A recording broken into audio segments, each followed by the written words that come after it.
Good morning সকলকে। চলো শুরু করা যাক আজকের ভিডিও। তো আজকে আমি সকাল সকাল পড়তে বসেছি।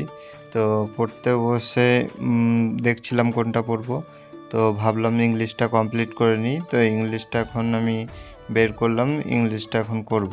তো অপূর্ব স্যারের ক্লাসটা করছি। করতে করতেই মা আমাকে দই দিয়ে গেল। তো দইটা খাচ্ছি এখন।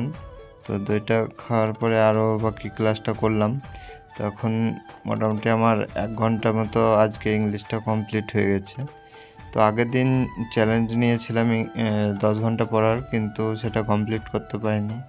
কিন্তু তুমি যেটা টার্গেট রাখবে তার হয়তো অনেকটা যাবে। অন্যদিন আমি হয়তো 3 ঘন্টা পড়ছিলাম, তো সেদিনকে কালকে 5 ঘন্টা 5.5 ঘন্টা পড়া কমপ্লিট হয়েছিল।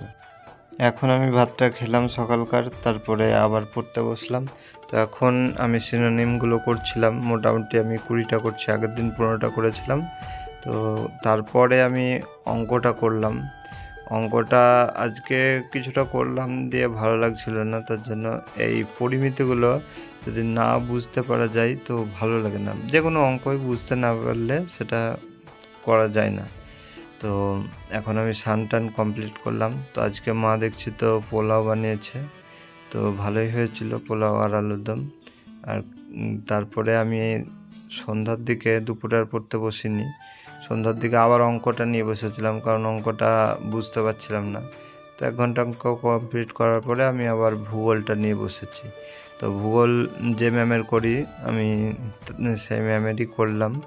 তো ভূগোলটা মোটামুটি এখানে ভারতের নদ নদী আজকে করছিলাম। আগের দিনও একটা করেছিলাম, তো এখন মোটামুটি অনেকটাই হলো। তো এগুলো আমি সব খাতায় লিখে নোট করছি, যাতে পরে আমাকে আর বারবার ভিডিও না দেখতে হয়।